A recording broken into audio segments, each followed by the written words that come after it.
Welcome to Urology Unplugged, your go-to podcast for all things urology, breaking myths, sharing facts, and helping you make decisions about your health. Today we are diving into the world of BPH, being prostatic hyperplasia.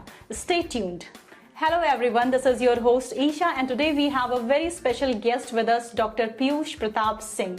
He is an experienced urologist and urological surgeon with over 20 years of experience, including 10 years as a specialist. He is Chief of Urology Department at Vivekanand Hospital, Lucknow, and Director of V2 Urology Super Speciality Hospital, Gomti Nagar, Lucknow. Dr. Singh, welcome. Thank you for having me. Today we are going to discuss a very common topic. Let's just start with the basics, Doctor. Dr. Singh, could you please explain what BPH is? और इसके common concern क्या है, Doctor? BPH, as its name suggests, it is called benign prostatic hyperplasia. Basically, the prostate gland is located just below the bladder, around the urethra. And after the age of 50, it usually enlarges in size, which results in the compression of the urethra and decrease in the urinary flow. So this is called benign prostatic hyperplasia, and invariably it is going to affect all males above the age of 50 in different proportion of symptoms. So it's a it is a part of the aging process and is a widely prevalent condition in our society, but unfortunately the awareness about this problem in our society is very less. So today I'm going to give a brief insight about this problem. Okay, doctor. So I want to ask another question. What kind of symptoms should men watch out for? See, the symptoms of the BPH has been classified into two categories. One is the obstructive type of symptoms, where the patient feels that the flow of the urine has decreased. He has to strain, that he has to exert pressure for the evacuation of the urine, and even after exerting pressure also, he is not able to completely evacuate the bladder. At the same time, he sometimes feels there is intermittency, like urine stops and then restarts. So this is one group of symptoms. Apart from that, there is another different type of symptoms, which is called the storage symptoms or the irritative symptoms, where the patient feels the frequent urination urge.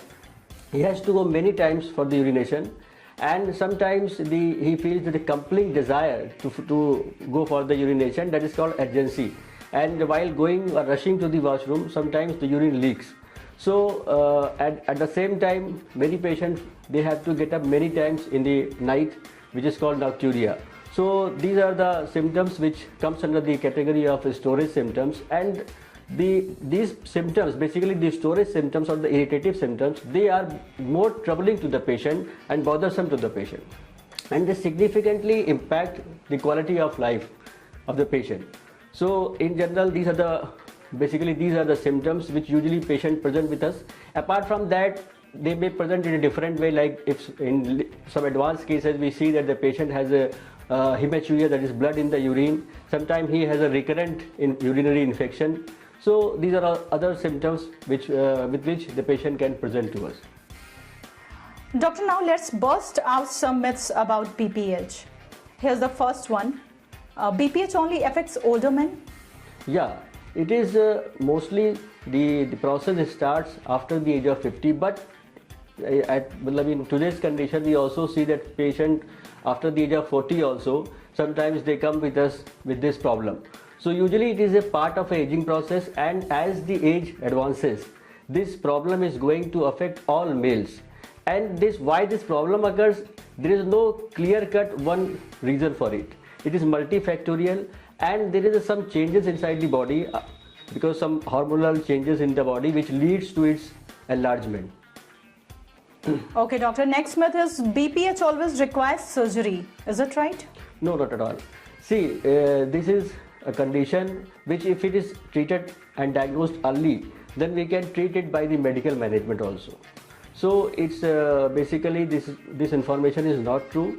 It is medically amenable. Yes, in some cases when the disease advances, then we offer surgery also. Okay, doctor. There's a last myth. BPH increases your risk of prostate cancer. Is it right? No, it's not right. Basically, see, the BPH, it's a very common and question which our patients are, they are also very anxious about it, that whether drugs is not going to cause the cancer. So BPH at itself, it is a benign condition, and it is invariably affects all male person after the age of 50. Okay. So in some cases, because the cancer of the prostate is and BPH, both these problems are of the prostate gland. So in some cases, in very minuscule population, we see the cancer arising from the prostate. Okay, doctor, I want to ask, what are the treatment options for BPH?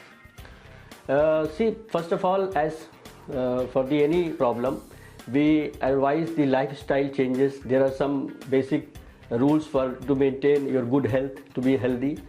So if somebody if somebody is not physically active, then it is advised that he should do some exercise for half an hour. He should avoid the caffeine, too much of caffeine and alcohol, because it is an irritant.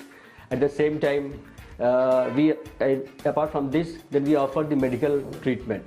So there are very effective drugs which are available for the treatment, and in some cases where the medical management is not getting relief to the patient not getting relief with the medical management, in those cases we offer them surgery also. Surgery is done in a minimally invasive way, so without any cut and with minimal morbidity. That's reassuring. Can you please share an example of successful case you have treated? Yeah, this problem is